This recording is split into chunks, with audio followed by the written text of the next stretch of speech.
Upon the acceptance of the Zaku I into the Zeon military, Zeon's high command requested Zeonic to continue developing the Zaku mobile suit. By this time, the Mi-11 production line had been completed and the power plant had entered full-scale production. Naturally, Zeonic incorporated this new power plant into the next design. In UC0077, the first prototype of this new line of mobile suits was created. With the increased output of the Mi-11, Zeonic designed the next generation suit with enhanced armor for greater survivability and more powerful thrusters for improved maneuverability. The additional power also allowed for the installation of a stronger sensor package. One notable design change was the relocation of the power pipes to the exterior. Aside from the clear benefits of improved mobility, since the pipes no longer get in the way of the joints, and also easier maintenance, since there's a lot more space now inside that you can move around in, we can only speculate that the designers believe that the added maneuverability offset the vulnerability of the exposed pipes. The prototype's performance significantly outclassed that of the Zaku I. Impressed by the results, Zeon's high command ordered the suit into mass production. Soon after, it entered active service under the designation MS-06A Zaku II. But despite its substantial improvements over the MS-05, Casilia Zabi found the upgrades insufficient. She halted production of the MS-06A and ordered Zeonic to implement further refinements. A few months later, Zeonic's designers returned with the MS-06C Zaku II. This variant featured an improved armor composition, further increasing survivability, while also improving radiation protection for its pilots. Additional enhancements include the introduction of a shoulder shield and a spike pauldron, improving both defense and close combat capability. New weapon systems were also developed for the suit, such as the M120A1 120mm machine gun, the HL-SB25K 280mm bazooka, an upgraded version of the SB21 or Type A1 that is capable of being loaded with nuclear warheads, and the Type 5 Heat Hawk. These improvements were deemed sufficient by Casilia Zabi, leading to the resumption of Zaku II production. Many of the remaining MS-06 models were either cannibalized for parts or converted into MS-06C units. A limited number were retained as trainer units. Pilots transitioning from the Zaku I to the Zaku II underwent training in the MS-06A to familiarize themselves with newer mobile suits controls. Eventually, a dedicated trainer variant, the MS-06T, was introduced specifically for pilot training. Now, from here, the Zaku II breaks apart into all kinds of different variants and models. I was gonna go through all of them, but then I remembered there's a lot of them. So, to keep this in a somewhat reasonable length, and also for me to be able to keep up my one video per week quota, I'm just gonna go through like the base variants, the quote-unquote normal Zakus, right? Maybe I'll go through the variants sometime down the line, but as for right now, it's the green boys only. Following the Battle of Loom and the signing of the Antarctic Treaty, the use of nuclear weapons was officially banned. With the threat of radiation no longer a concern, Zeonic removed all anti-radiation shielding from the Zaku II. Around the same time, they also developed a new power plant. In collaboration with MY Company, they created the MY-FJ-MES, which replaced the Mi-11. The improved power output and reduced weight significantly increased the Zaku's mobility compared to its predecessors. This upgraded model was designated the MS-06F, and it became the most produced Zaku variant in history. Alongside structural improvements, new weapons were created, including the MMP-80 90mm machine gun, which, despite its smaller caliber, had superior armor penetration compared to the older 120mm model. Lake-mounted missile pods, the Sturmfaust, an armored machine gun, and a longer, foldable Heat Hawk. The F-Type became the base model for many future Zaku variants. When the invasion of Earth began, Zeonic introduced the MS-06J ground type. This version was essentially an F-Type, but with all space maneuvering systems removed. To adapt it for terrestrial warfare, the J-Type received several upgrades, including enhanced optical sensors to counter atmospheric interference, advanced targeting system software optimized for gravity-based combat, and sealed joints to prevent environmental damage. These Zaku variants were developed at a time when the Earth Federation had little to no mobile suits of their own. However, as soon as the Gym series entered the battlefield, the Zaku's design weaknesses became evident. One of its most critical flaw was its relatively weak armor, especially around the cockpit hatch. Zeonic developed the MS-06 Goof to counter the Gym, but the Goof's higher production costs made large-scale deployment impractical. Meanwhile, Zmat's new Dom emerged as a superior alternative. Rather than mass-producing the Goof, Zeonic opted to upgrade the F-Type into the MS-06 F2. This new variant incorporates several elements based on the Goof, including lighter weight and increased maneuverability, a redesigned chest armor which solved their previous weakness, a new 120mm machine gun, the MFP-78, which is designed to be easy to maintain, and is also equipped with an underbarrel grenade launcher. But despite these improvements, it became clear that the Zaku II had reached the limits of its design. Even with the F2's enhancements, it struggled to keep pace with the Federation's growing Gym forces. Zeonic made one last attempt to modernize the Zaku II. As part of reuniting a maintenance plan, they completely rebuilt the MS-06F into the MS-06FC Zaku II Kai. This final version was designed using all the combat data gathered from previous models and featured major technological advancements. The armor composition was upgraded, now using titanium alloy ceramic composite. The thrusters and joint motors were enhanced, boosting mobility by 70%. These new thrusters gave the Kai the ability to hover, similar to Zmat's Dom series. A new cockpit design, featuring an almost 360-degree panoramic monitor, and simplified controls, making it easier to pilot, even for raw recruits. Now, the Kai also comes with two different head variants. The Type A, which is a lot more in line with the usual Zaku head design, and the Type B, which is modeled after the 20th century style helmet. Apparently, the Type B is a lot easier to repair, which begs the question, why isn't every Kai a Type B? Why even bother with a Type A?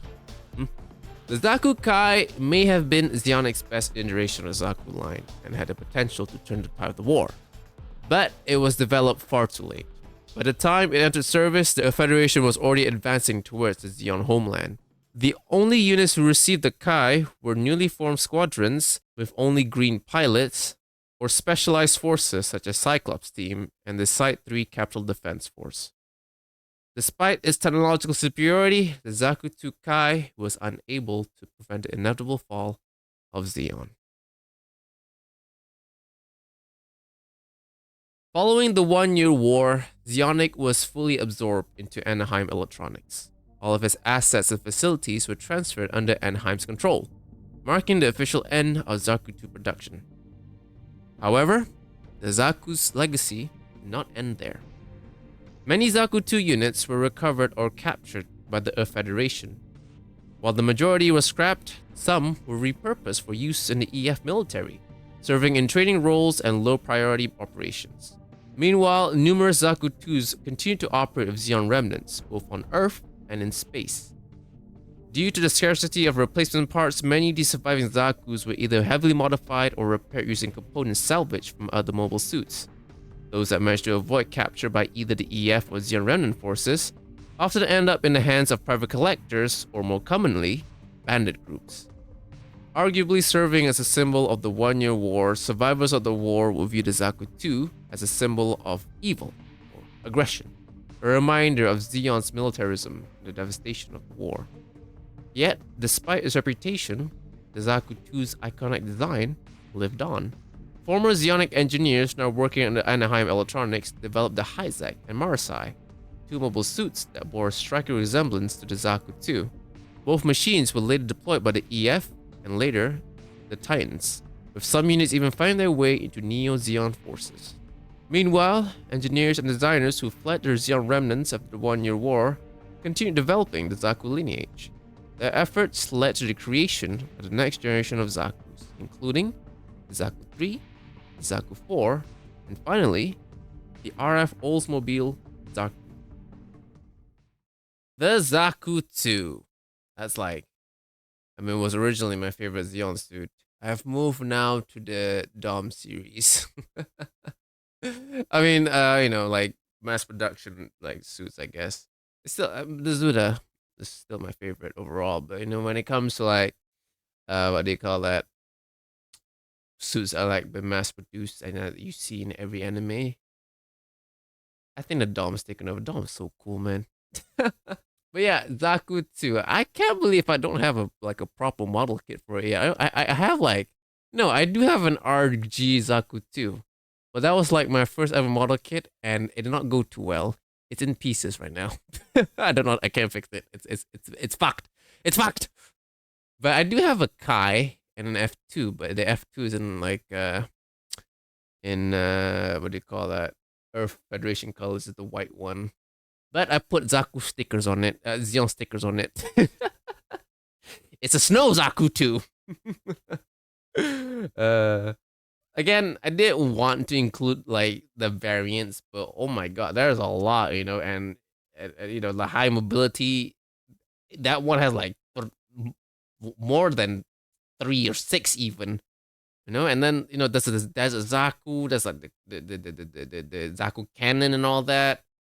And wow, that if I did all that, I don't know if I'll be able to do this video in like this week. So I think these variants will be like its own thing. Maybe I can like lump it up to like environments. Maybe I can do like the water boys, and then I can just do all like the what do you call like the water units, and then I can do the desert boys. The desert Zaku can go in there along with like the Dom Troppin or whatever. Maybe I can do that. Yeah, maybe like this videos, like this kind of like overview stuff.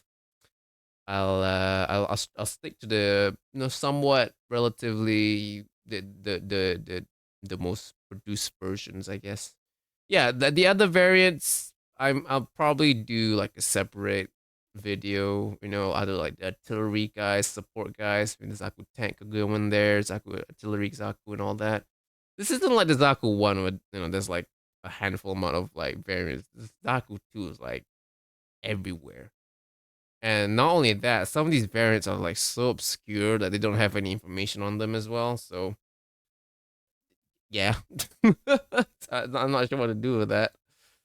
Just gonna have to like make some. No, I don't want to make something up, but some of them are just like very obscure, little to no information. So that's kind of hard for me to kind of explain that. So I guess once I do get to them, I'll just be like, these two exist, and I have no idea what they do. I don't know, man. But yeah, back to the Gundam overview. Now that we've done Crime of Vengeance, I can go back to regular Gundam stuff. Next time, I'm thinking of doing that thing, the thing first, where I go through the normal suits first. So I think the next one will be the Dom series. That'd be fun. Then after that, I think I'll do the gym. Wait, look at that. I'm not biased anymore. I'm going to the EF now. But yeah, I think that's that's the current plan right now for the this Gundam overviews, I guess. But yeah, that's been that. That's been me. That was the Zaku 2. If you like what you see, please do consider liking and subscribing because I'm almost at 1,000. Can I reach 1,000? Please help me reach 1,000. If you'd like to support the fleet directly, please do consider joining the Elite Pilots membership. You get my thanks, bunch of badges on stream. Yeah, let me thank the ones that I do have that are already in, which are Jackson, Mortunodos, and Kristen Arnold Borden. And then that, I stream here. I stream games. If you're more into gaming stuff, I do stream games here and on Twitch. If you prefer Twitch, you can go on over there. I got Discord too, which is dead, but it's there. I post memes. Usually no one's talking, but I post memes and no one reacts to it, as far as I'm aware. So that's something. Welcome to the Discord, baby. But other than that, that's been me. Until the next video, take care, and I'll see you again, pilots. Video? No, sortie. Until the next sortie, pilots. Take care, and I'll see you then. See ya. Bye-bye.